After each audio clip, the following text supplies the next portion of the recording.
This video is voted on by members of the channel. Become one today and have the opportunity to suggest and vote for one game I should cover a month. So we already know what we're getting into with the Telltale game of this era. Sadly, Batman is one of the casualties of Telltale trying to use The Walking Dead Season 1 as a formula for all other games. Released in 2016 as Telltale was already on the hard decline, didn't do the game a single favor. It's difficult to find the great in a game such as this, knowing the terrible greed from the Telltale higher-ups and crunch placed on developers for such a middling product. At least that is what I thought after first completing it. Beyond further analysis, this game is heat and underrated, and here's why.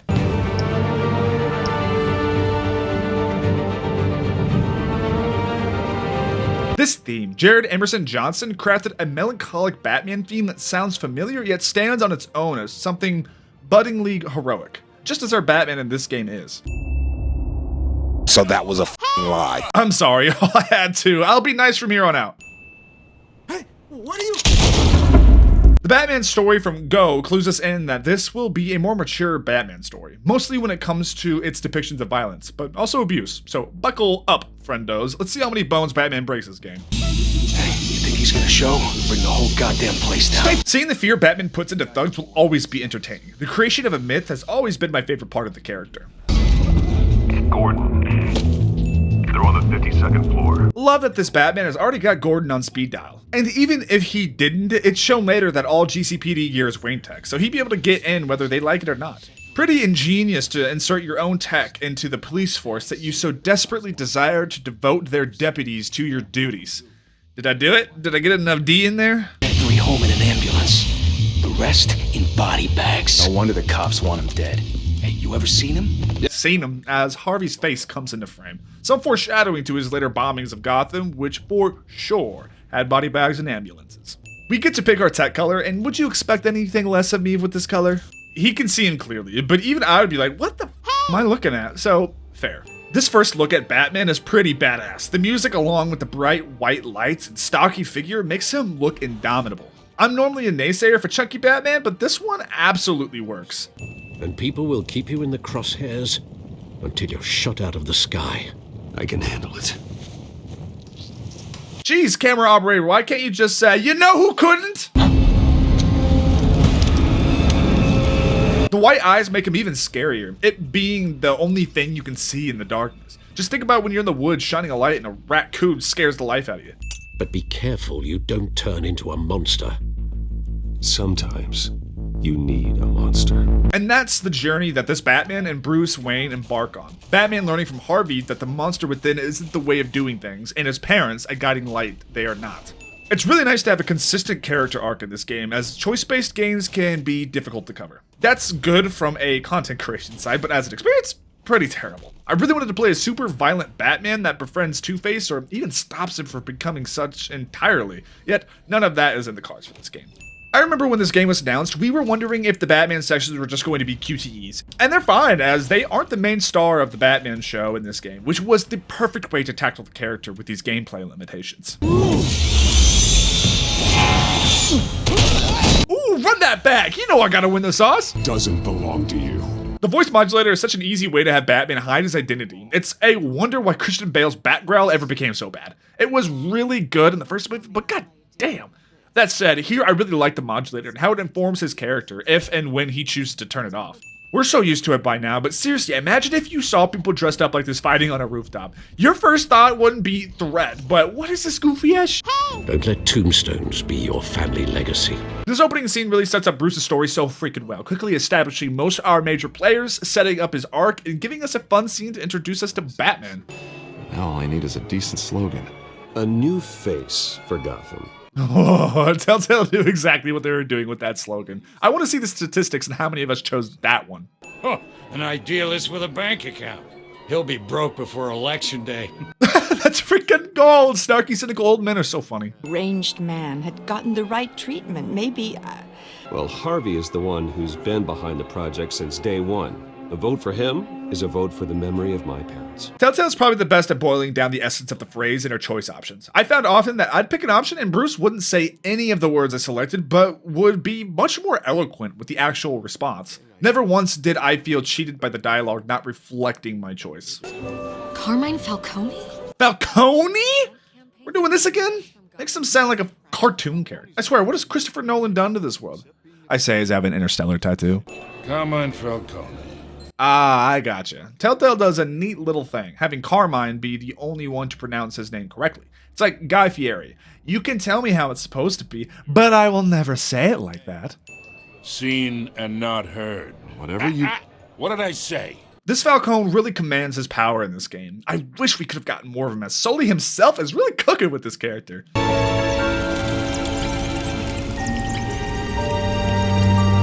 The music here leans into the mythical character aspect of the Batman. It sounds almost like a fairy tale as we see all of his toys and the computer.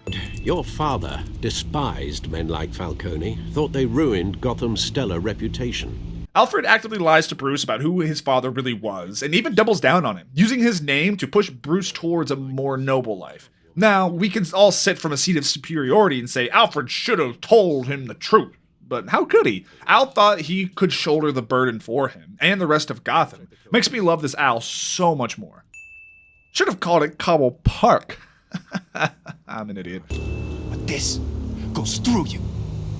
Unimpressed, almost cocky, Bruce is best Bruce. I always get a kick out of our hero and their alter ego being looked over like this. The boys being in a scrap and winning together cutely hammers home the fact that they were childhood friends, just boys playing beat 'em up in the park. I am trying to recognize the little Bruce I used to run around this place with.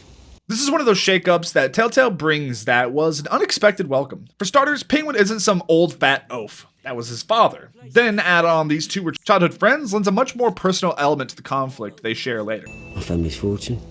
There's nothing left, Bruce. I know, Alfred told me.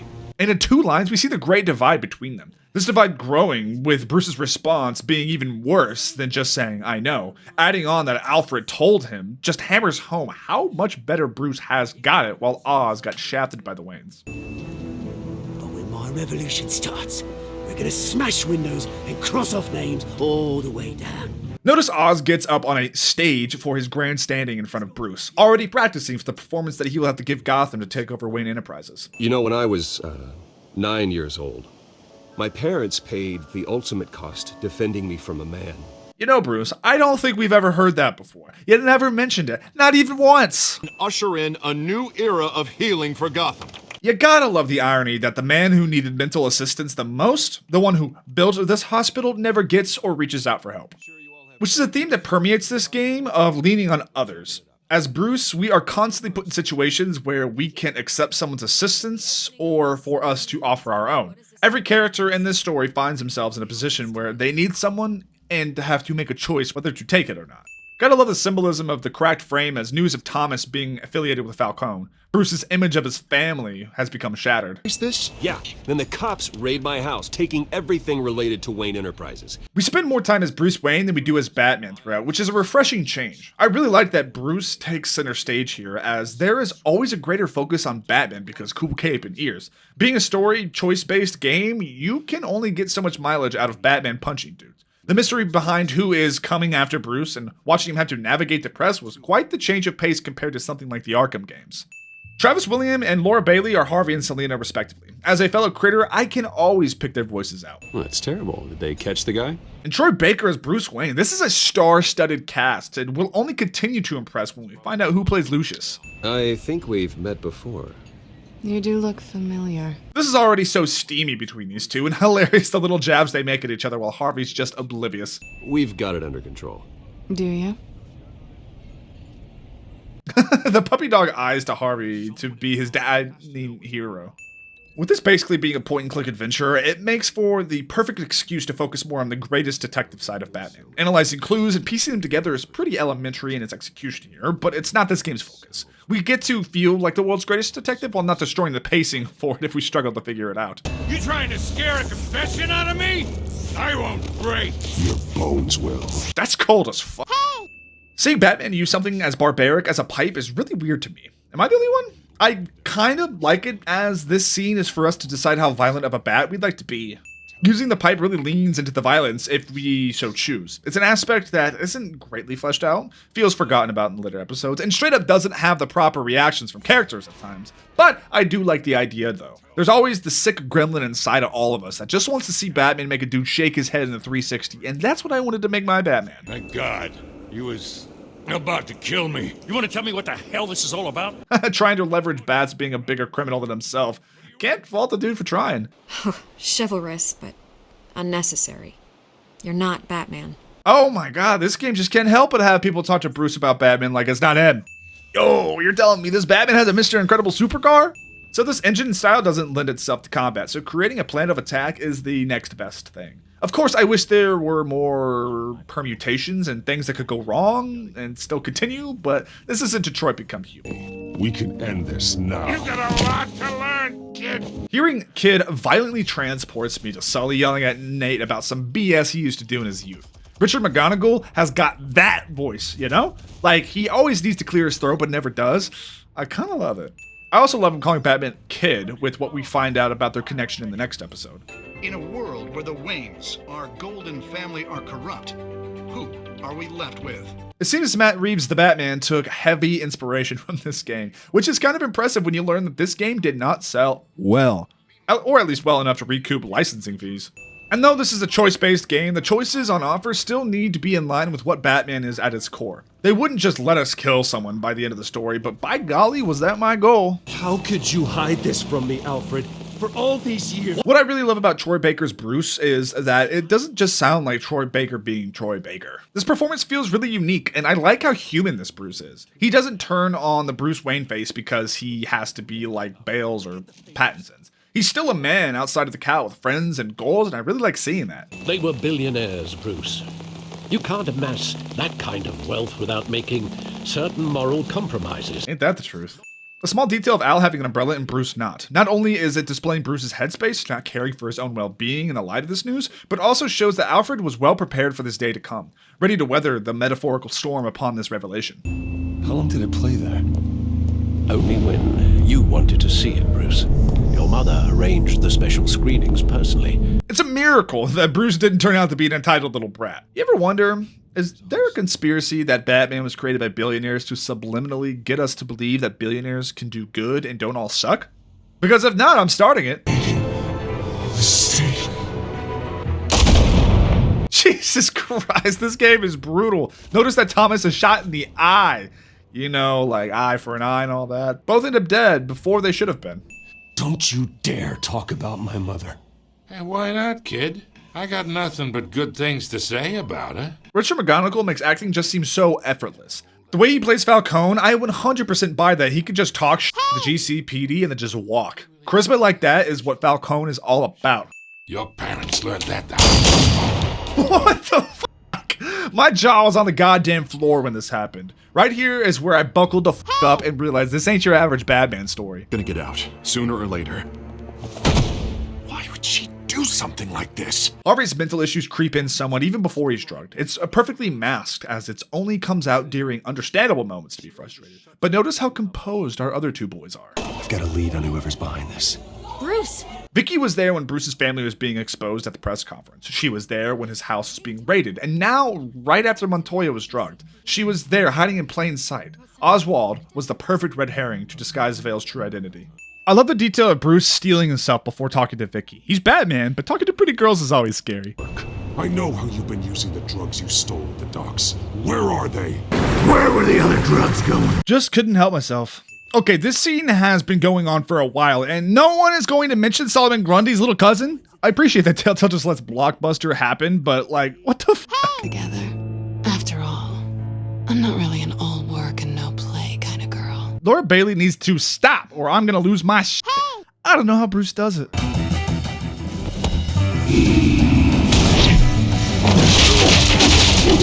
Talk about love languages. I love that this whole romance is predicated on the fact that they both dress up and fight people. Also, they're both hot. And you know what? I don't mind. It's just you and me, old man. I love it! Penguin isn't the only child of Arkham. There are others whose families were destroyed by Wayne. They'll make Gotham pay for his sins. Children of Arkham. It's not patients who become children, but those affected on the outside by its mere existence. It's not the inmates who are the focus of this story like other Batman stories. It's such a political story with family baggage attached to it. I find it really fresh, and I think it's why Matt Reeves' Batman also felt refreshing. Neither deal with city-ending threats or mass-wide death. Batman can't punch his way out of these situations, and that's when Batman is at his best, when he needs to combine the two sides of himself. The excessive violence, it can't go on. Most of the GCPD already think you're a monster. Batman's image, like I mentioned earlier, isn't exactly at the forefront of this game. It's ironic as this game is called Batman because it really should be called TellTale's Bruce Wayne. I really hope Season 2 focuses more on Batman because what they got here was close to a solid foundation to create a game that lets us explore what type of bat that we wanted to be and watch Gotham react naturally to it. Gotham will hear this as raw as on paper, but rings hollow in this game. This is a win, by the way, a constructive one. This got a good kick out of me. Gordon can't catch a break with these masked weirdos. Oh, he's right, Lieutenant. I don't do the bad things anymore. Unless it's on request. And Batman took that to heart. For too long, men like your esteemed mayor have profited from the pain of innocence. You might think the Children of Arkham theme sounds familiar, and you'd be right.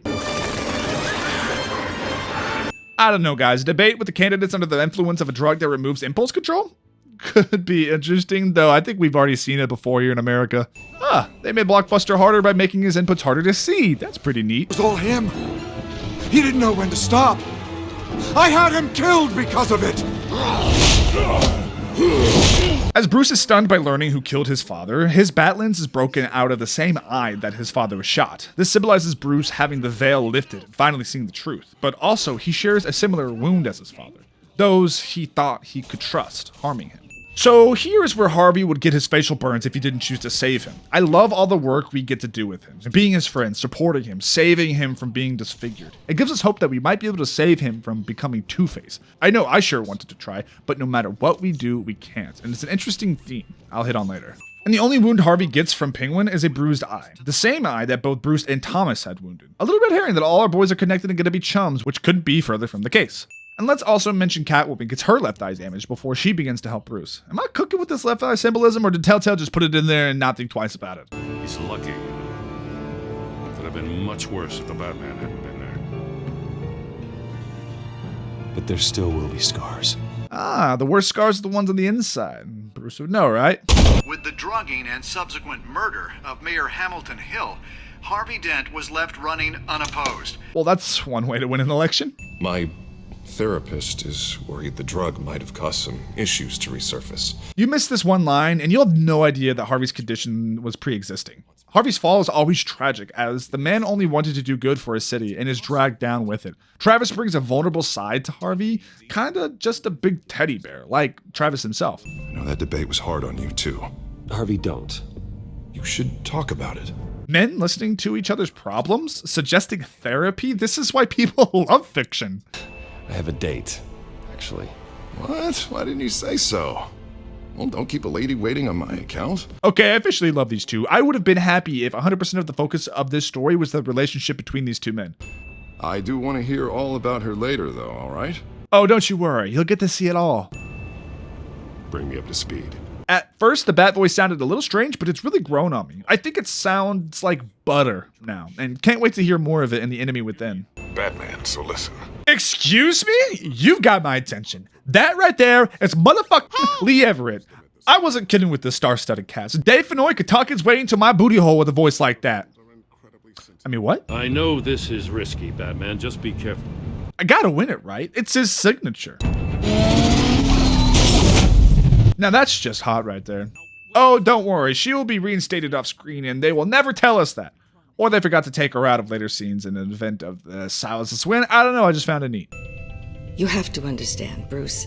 This company is bigger than any one individual. Bruce losing his station at Wayne Enterprises is pivotal in his growth throughout the game. His progression, I liken to a phoenix. Bruce loses just about everything before he's granted the opportunity to rebuild and try again. His family image, his position as CEO, his best friend, his cat situationship. From the ashes of everything he's put through in this game, he's finally ready to rebuild Wayne Enterprises the way it should be.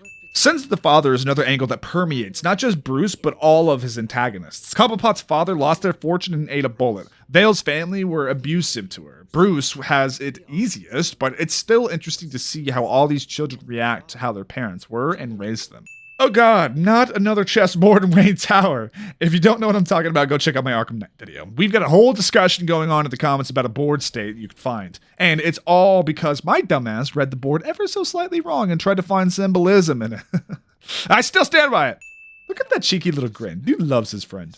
I refuse to hand my company over to a criminal. Oswald taking over Wayne Enterprises is the greatest irony they could have done, and poetic that the man who lost everything due to the Waynes now returns the favor. Shuffle the perspective around and we'd be looking at Oz as an anti-hero, I'm sure. Dude went through it worse than Bruce did. Dad bought the farm himself, and Mom was committed to Arkham. But kids that suffer trauma can't help but dress up in their later years. He's got the penguin persona. Interestingly, the name doesn't come from his physical appearance. I'd argue it comes from his slippery nature. No one's been able to catch him thus far. I wish life were easier for you, Bruce. As his butler brings him hot tea. Hey, Harv. Jesus! Don't sneak up on people like that. No, it's all right. It's not you, it's just my nerves are a little bit shot. Double entendre as his nerves literally got shot up. And can't we just appreciate again that this man is obviously constantly using techniques he's learned in therapy to keep himself in check? That man works outside of the law. As he mentions breaking the law, his coin comes out. Curfews and radar, checkpoints at every bridge, 24/7 video surveillance.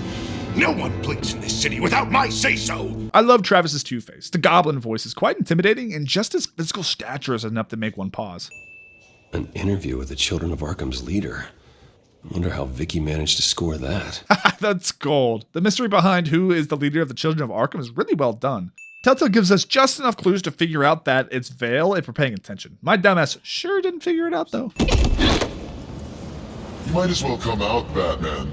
Vale gave Batman the location of the station. It was a perfect way for her to set up the trap. She didn't even need to see him to know he's there. Vicki is a surprising villain that really stands up to his rogues gallery in terms of matching him. Hides in plain sight, resourceful, you get it. Train's ready! I freaking love Steve Blum. I played an ungodly amount of Keener to Toten back in the day, so my brain lights up like a Christmas tree every time he plays the most lowly henchman. He also voices Lady Arkham, so that's neat. No fortress I can't infiltrate. Proving I can. You're just listing all the things I like about you. Now you've ruined it. Because he's laying it on a bit thick, but also jumping off from what he was just saying. Bruce being that forthcoming ruins the chase that Catwoman so desperately desires. The cat and cow sitting right next to each other as they lie together. It's the little things, right? Bagels in the fridge if you're hungry. No need to rush out on an empty stomach. Bruce, what the f was that look? This bitch only got a bagel? Where's my butler? You know they thought about it for a second if he should wear his cowl and his underwear for this scene. God, that would have been so good. So there's no way to hide from Harvey here. It just feels really bad. In a choice-based game, this is when it feels most railroady. The illusion of choice is all Batman sells. But I can't lie and say that would be more entertaining than the juicy drama this scene has. Everything Harvey couldn't. He thinks he's so much better!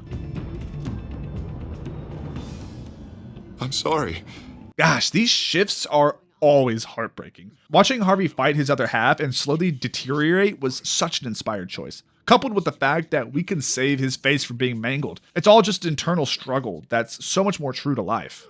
And to circle back to what I was talking about earlier, sometimes you could do everything you can to help someone and it still isn't enough. It's a super real theme that is a hard reality to face even in a video game, which is supposed to be a place of escapism. No matter what we say or do, there is no stopping Harvey from becoming Two-Face, and it just goes to show that you can only do so much for people. They have to want to help themselves if they want to get better as well, which is why Harvey is so tragic, because he so desperately wants to be better and has already put in so much work to do so, but fails nonetheless. Mental health is no joke. Which is why I want to talk about this video sponsor better. I'm just kidding with you guys. Play favorites.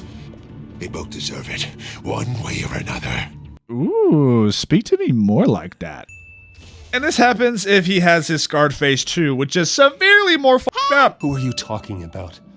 There's no one else here. It's no one. Probably the worst of our options to say to Harvey, making him double down on his guilt and feel even more helpless, where the best, easiest choice is just to take the path of least resistance. Harvey right now is kind of like this. They ask you how you are, you just have to say that you're fine when you're not really fine. Bruce, what's your opinion of the Shiner? And now Oswald has the wounded eye motif just as he takes over Wayne's company. I did not see Vicki being Lady Arkham coming a single bit and was genuinely shocked by the reveal. Add on the fact that we still have 2 whole episodes left makes it even better. Not some reveal at the climax, then take care of her. We get to stew with it a while.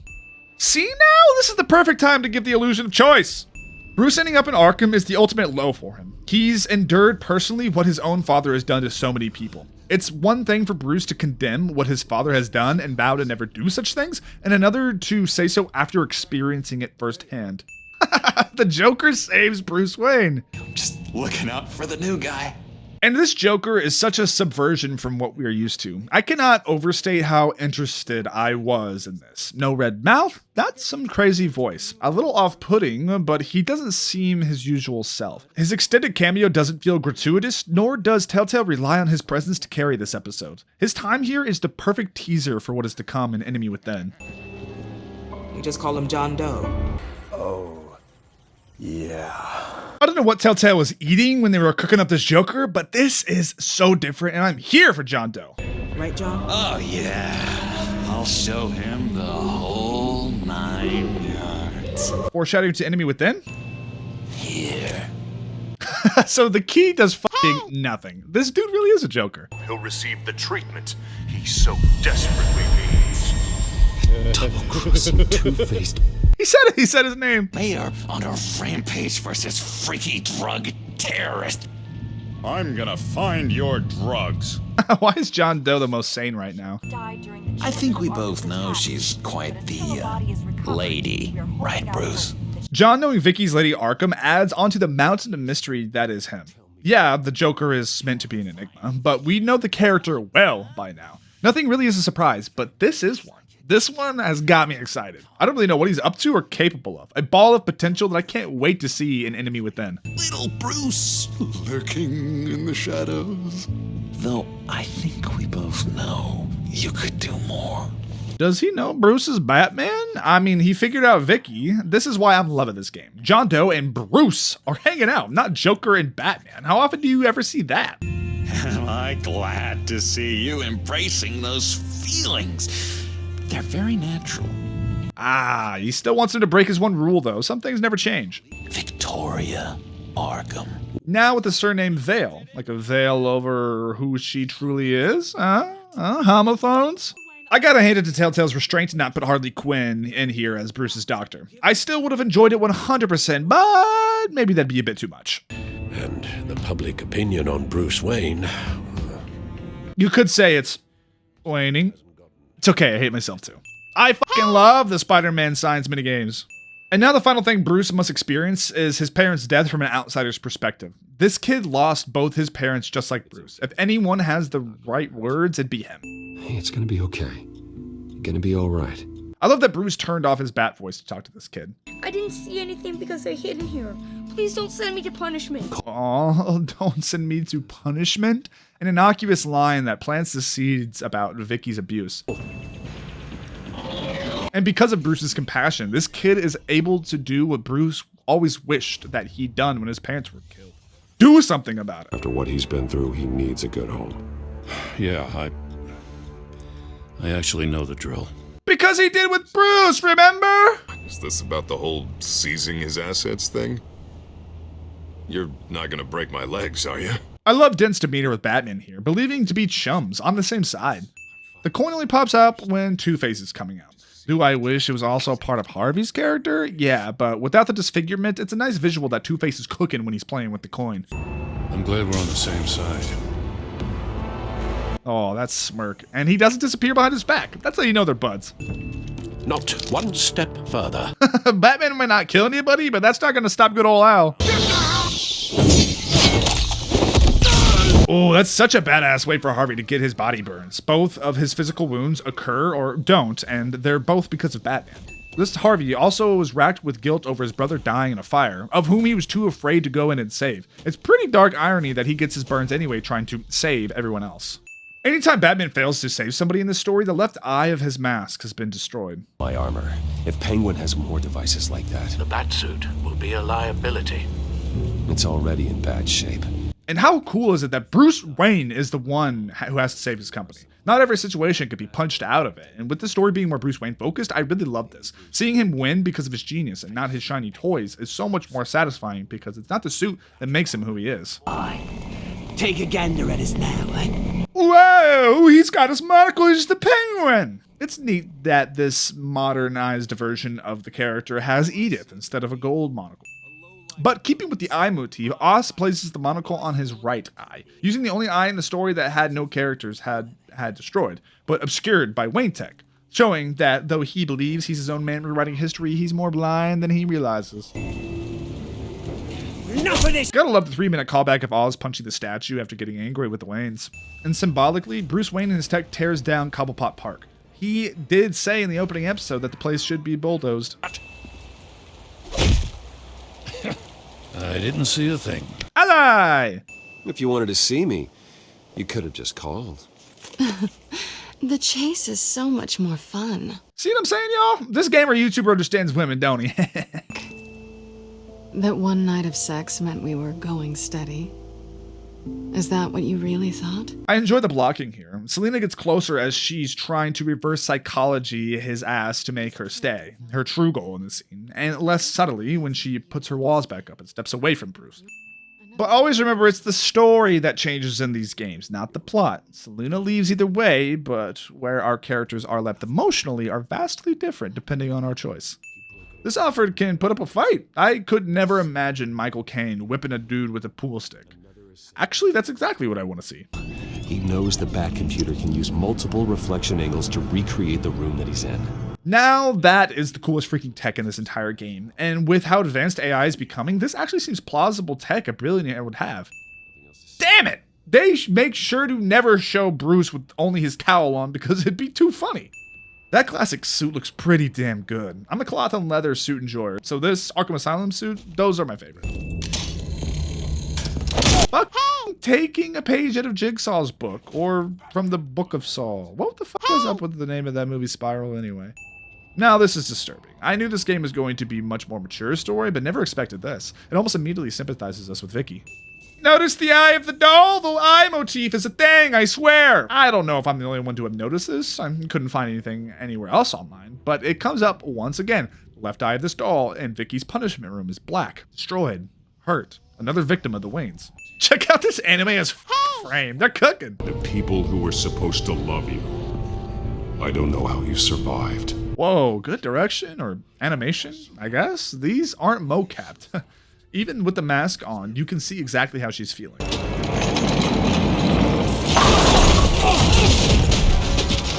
Nice cock.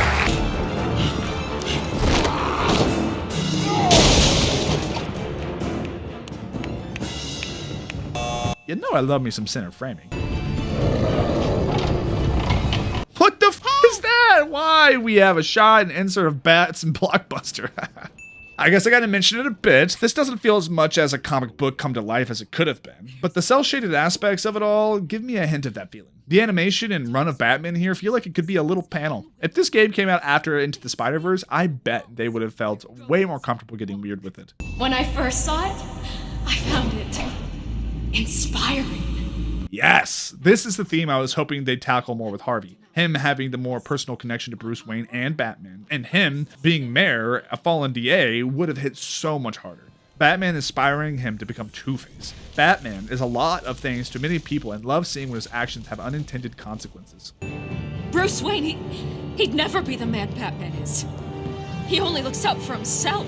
Ooh, that's raw. Seeing Bruce without the cowl is another thing that we don't see often enough. As Batman, you can prey upon the weak, the defenseless, just like your father did. Gotta love how everything is open to your interpretation, right? I sure as hell do. How else do you think I'd come up with my crazy, silly takes if not? No one should have to suffer the way that you did. You don't know how I suffered. Oh, this is kind of heartbreaking. Seeing her struggle with her feelings, trauma and hatred, Bruce meeting her, even now with compassion, is the completion of his arc of being nothing like his father, the man who created Lady.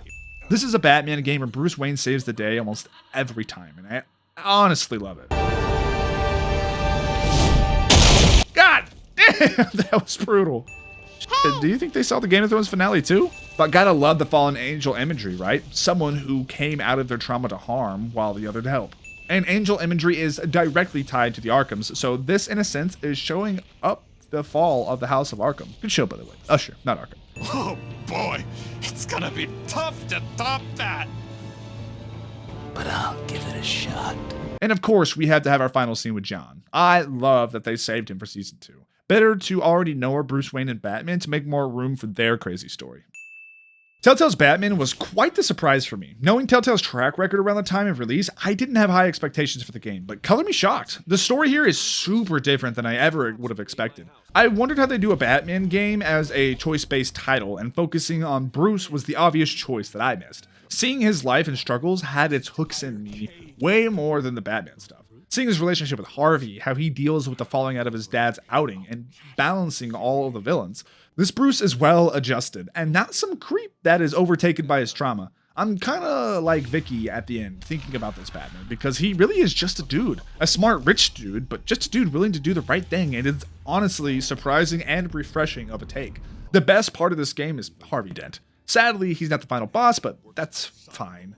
Though he was the titular external villain of the story, the real villain is the internal battle inside Bruce of dealing with the sins of his father. The opening scene is him trying to unwittingly defend the secrets of his father. It's a story about legacy and what we leave behind. So ending with Bruce destroying the angel statue of Arkham symbolically shows how he has cast out his father's ways and will begin the journey to replace it with something better. Do I wish that Two-Face was our final battle who finds out Batman is Bruce? Yes, but thematically Bruce destroying Arkham is as narratively poignant as it's gonna get. Telltale had a vision here with this Batman story, and I'd say they well and truly cooked with this one. Been a long time since I was truly excited to jump into a sequel. Did you play TellTale's Batman? What did you think of it? Let me know down below, and as always, drive the speed limit, drink some water, and love one another. On the left, you can find a playlist of all my Batman Arkham videos, and on the right, the good old YouTube algorithm for you. Pizza, everybody.